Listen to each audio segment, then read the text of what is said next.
Mr. President,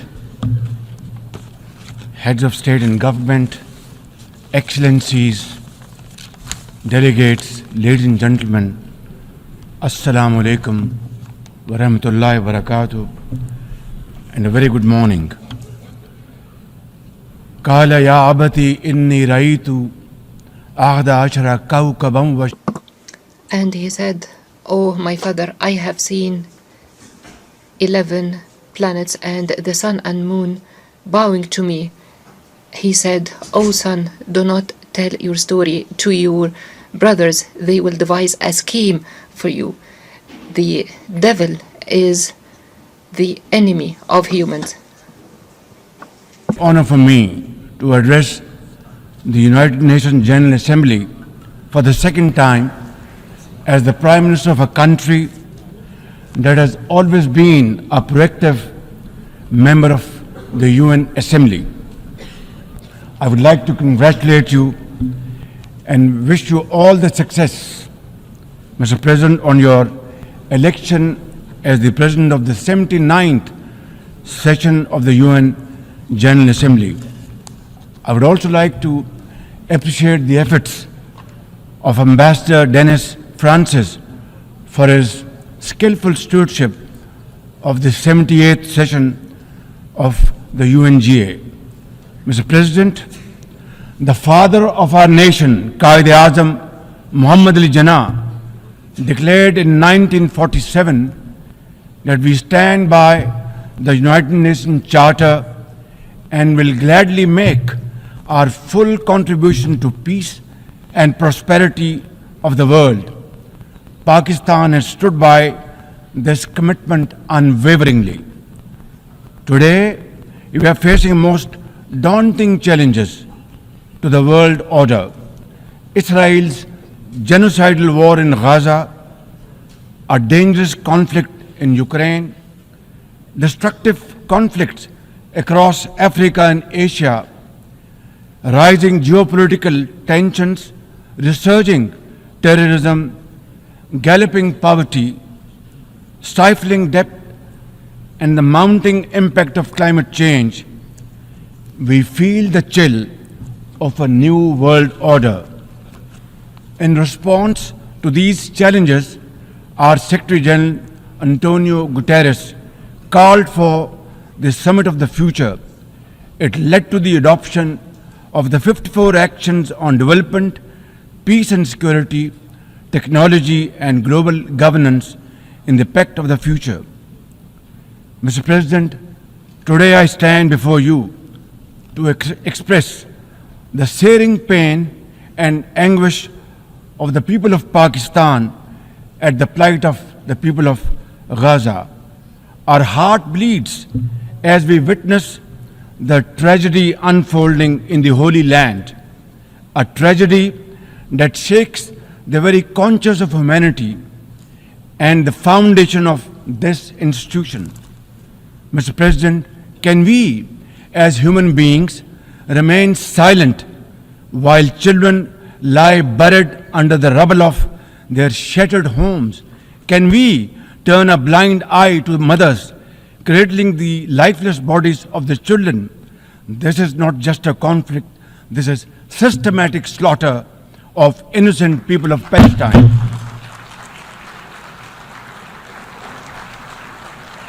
Ladies and gentlemen, an assault on the very essence of human life and dignity. The blood of Gaza's children stains the hands of not just the oppressors, but also those who are complicit in prolonging this cruel conflict. When we ignore their endless suffering, we diminish our humanity. It is not enough to condemn, Mr. President. We must act now and demand an immediate end to this bloodshed. We must remember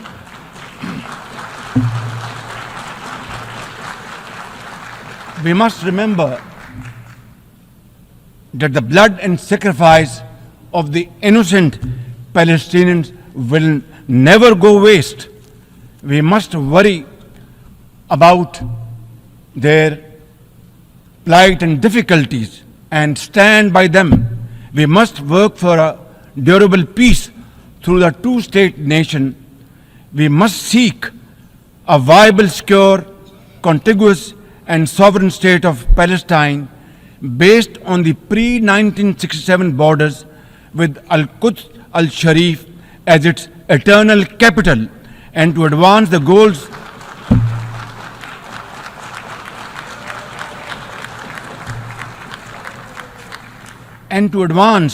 these goals, Palestine must also be immediately admitted as a full member of the United Nations.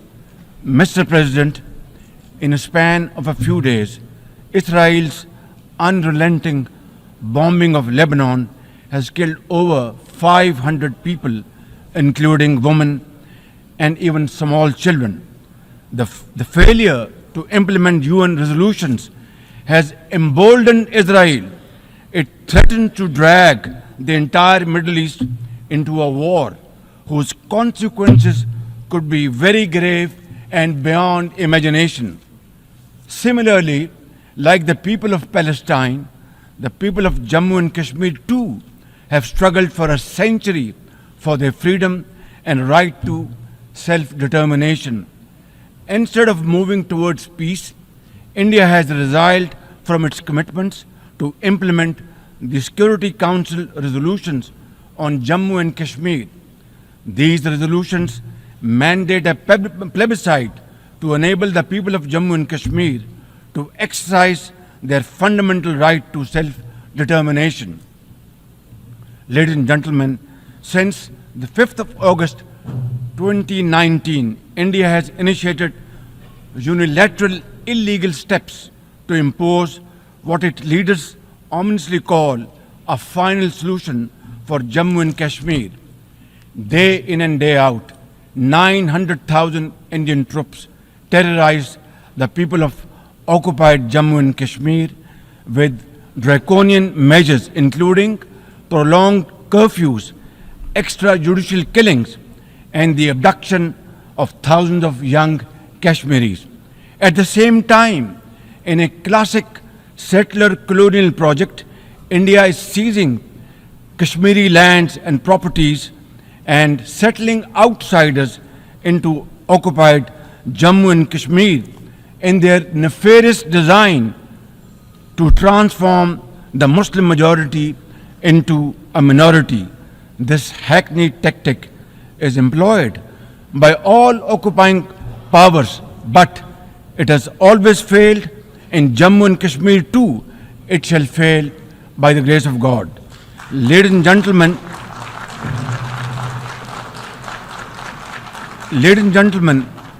the Kashmiri people are resolute in rejection of the false Indian identity. The New Delhi seeks to impose upon them very, very severe conditions, and atrocities are being committed every hour. India's policy of brutal coercion and oppression in occupied Kashmir has ensured that Burhan Wani's legacy continues to inspire the struggle and sacrifices of millions of Kashmiris. Inspired by the legitimacy of their epic struggle, they remain defiant. Their heart-wrenching stories remind us that behind every statistic lies a human life, a dream deferred, and a hope shattered. Even more worryingly, it is engaged in massive expansion of its military capabilities, which are essentially deployed against Pakistan. Its war doctrines envisage a surprise attack and a limited war under the nuclear overhang. Thoughtlessly, India has spurned Pakistan's proposals for a mutual strategic restraint regime. Its leadership has often threatened to cross the line of control and take over Azad Kashmir. Ladies and gentlemen, Mr. President, let me state in no uncertain terms that Pakistan will respond most decisively to any Indian aggression. Therefore, To secure durable peace, India must reverse the unilateral and illegal measures it has taken since 5th of August 2019 and enter into a dialogue for a peaceful resolution of the Jammu and Kashmir dispute in accordance with the UN security resolutions and the wishes of the Kashmiri people. Mr. President, remember, illegal occupation creates a fresh hell every day in the killing fields of Palestine and in the pristine valleys of occupied Jammu and Kashmir. Apart from conflicts, Mr. President, the 21st century has brought a cascade of crises, including the reversal of development and the mounting impact of climate change. 2 years ago, my country was devastated by catastrophic floods, causing $30 billion in damages. It is now clear that each summer will bring blistering temperatures and trigger fresh climate impacts. Pakistan emits less than 1% of global carbon emissions, yet we have paid a very heavy price for no fault of ours. This is most unfair in any calculus of global justice. We must uphold the axiom, the polluter must pay. Ladies and gentlemen, Pakistan looks forward to fulfillment of commitments made by our development partners to support the achievements of the SDGs and climate goals, including a new annual goal beyond $100 billion in climate finance. Mr. President, with nearly 100 developing countries trapped in the vicious cycle of debt and liquidity crisis, which I always call a death trap rather than debt trap, achieving the SDGs in these circumstances remain a distant mirage. The international financial architecture, which the Secretary General has described as morally bankrupt, and the world trade and technology regimes must be reformed and aligned to promote development and global equity. Mr. President, since assuming office in March this year, the progress and prosperity of my 240 million people has been my singular focus. We have taken some very difficult but necessary decisions that have rescued our economy from collapse, restored macroeconomic stability, controlled fiscal deficits, and strengthened our reserves. As a result, inflation has come down to a single digit by the grace of God, and the prospects for economic growth has revived. I would like to explain this challenge and the way we are negotiating, Mr. President,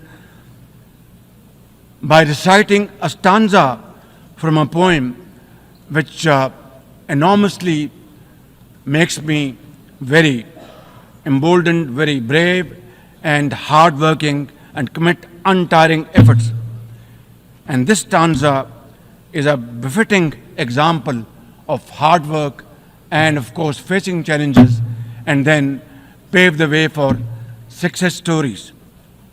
And stanza is, when things go wrong, as they sometimes will, when things go wrong, as they sometimes will, when the road you are trudging is all uphill, when things go wrong, as they sometimes will, when the road you are trudging seems all uphill, when the credits are low and debts are high, when the credits are low and debts are high, when you want to smile but you have to sigh, when you want to smile you have to sigh, when care, read health, when care is pressing you down a bit, when care or health is pressing you down a bit, rest if you must, but don't you quit.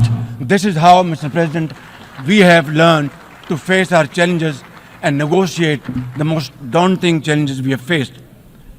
Mr. President, situated at the crossroads of South and Central Asia and the Middle East, we have prioritized geoeconomics and regional connectivity to secure win-win outcomes for our people. The second phase of the landmark China-Pakistan Economic Corridor has been successfully launched through the APEX Special Investment Facilitation Council. We are mobilizing investments in resilient infrastructure, renewable energy, minerals, sustainable agriculture, and technology. This will herald a new era of development and modernization in my beloved country. Ladies and gentlemen, for 2 decades, Pakistan has fought terrorism boldly and most successfully, defeating terrorist groups within Pakistan. We have paid a very heavy price. 80,000 of our brave soldiers and civilians have been martyred, including innocent school-going children. And the gory memories of APS school carnage haunt us till date. Our economy has suffered a loss of $150 billion. Unfortunately, today we are again confronted by a new wave of externally financed and sponsored terrorism, especially by the TTP, Fitna al-Khawarij, and its associates. Ladies and gentlemen, make no mistake, inshallah, by the grace of God, we are determined to eliminate this threat as well through our comprehensive national effort by the name of Azm-e-Istehkam, meaning resolve to promote peace and stability. And we will work collectively with the international community to combat all forms of terrorism and reform the global counter-terrorism architecture. Mr. President, Pakistan seeks the earliest possible normalization of the situation in Afghanistan. We join the UN's appeal for $3 billion in humanitarian assistance to the millions of suffering Afghan brothers and sisters.